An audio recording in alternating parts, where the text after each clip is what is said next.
स्वागत है आपका मध्य प्रदेश बुलेटिन में। आपके साथ मैं हूं श्वेता तिवारी। इस बुलेटिन में बात होगी इंदौर की, जहां गणतंत्र दिवस पर इंदौर में भव्य रैली का आयोजन हुआ। युवाओं में दिखा देशभक्ति का उत्साह। इसके साथ ही आगे बात करेंगे शाहजहांपुर की, जहां पुलाय खुर्द में रानी बड़ौद मंडल का हिंदू सम्मेलन आयोजित हुआ। ऐसी तमाम खबरों पर आगे विस्तार से होगी चर्चा। पुलाय खुर्द में रानी बड़ौद मंडल के अंतर्गत हिंदू सम्मेलन का भव्य आयोजन हुआ, जिसमें बड़ी संख्या में हिंदू समाज के महिला पुरुष शामिल हुए। कार्यक्रम में साध्वी प्रज्ञा ठाकुर, माखन सिंह चौहान, देवांशी और सुरेंद्र सिंह मुख्य वक्ता रहे, जबकि संचालन ब्रिजेश टेलर ने किया और आभार राय सिंह मेवाड़ा ने व्यक्त किया। साध्वी प्रज्ञा ठाकुर ने अपने जीवन संघर्षों का उल्लेख करते हुए बेटियों के महत्व और हिंदू समाज में अधिक संतानों के पालन पोषण का आह्वान किया। देवांशी ने मंच परिवर्तन पर चर्चा कर सामाजिक, सांस्कृतिक और राष्ट्रीय चेतना के साथ आगे बढ़ने का संदेश दिया। सम्मेलन में हिंदू समाज की एकजुटता, संस्कारों की रक्षा और राष्ट्र निर्माण में समाज की भूमिका पर जोर दिया गया और ये शांतिपूर्ण एवं अनुशासित वातावरण में संपन्न हुआ। राष्ट्रीय स्वयंसेवक संघ का यह वर्ष शताब्दी वर्ष है। उसकी स्थापना को से लेकर उनके कार्यों के 100 वर्ष पूर्ण हुए। तो यह एक ऐसा अवसर है जहां हम समाज के हर घर में, समाज के हर व्यक्ति तक पहुंचे और उनके जागरण का समय है। उनको हम अपने विचारों को दे पाए, उनके संस्कारों को जीवित रखें, अपने भारत देश के लिए जिएं। भारत देश में जो भी किसी प्रकार से अन्य जो समस्याएं हैं भारत की, वह उनसे वो अवगत हो, यानी हिंदू जागृत हो। और इसलिए हिंदुत्व अपने आप में एक जो सामर्थ्य रखता है भारत के लिए, वह हमारा संविधान कहता है कि हर कोई यहाँ आ सकता है, हर कोई यहाँ अपना जीवन यापन कर सकता है। परंतु हमारे देश में जो संविधान में एक लचीलापन है, कहीं न कहीं हम उसका सम्मान करते हैं और अपने देशवासियों को ये कहते हैं कि जो बाहर से आते हैं उनका सम्मान करिए, लेकिन जो हमारे देश में संस्कार हैं, संस्कृति है, धर्म है, धर्मशास्त्र है, सनातन धर्म है, हम सब अपने आप में रहें।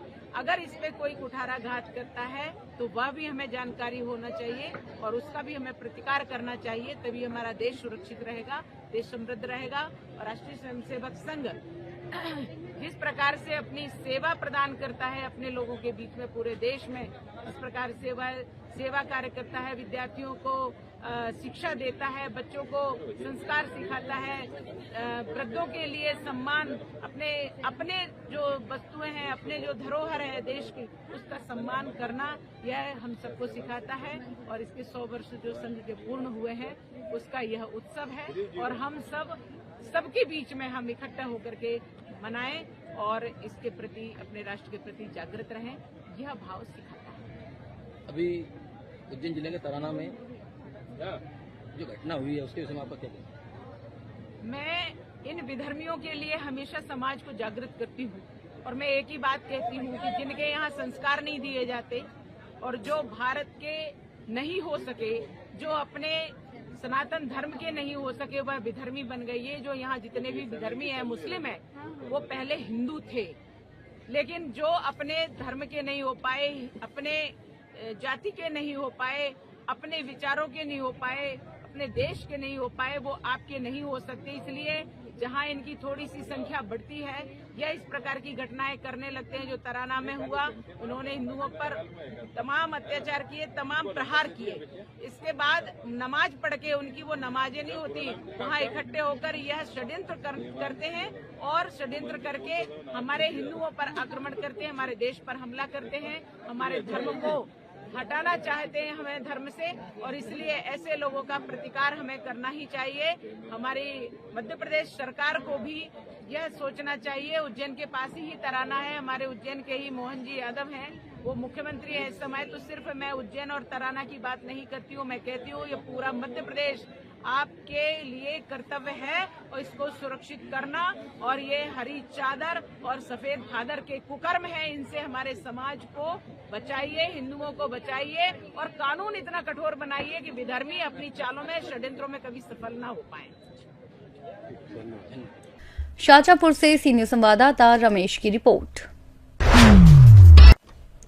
टीकमगढ़ के उत्सव भवन में हिंदू सम्मेलन उत्साहपूर्वक मनाया गया, जिसमें मुख्य अतिथि जितेंद्र वर्मा, विशिष्ट अतिथि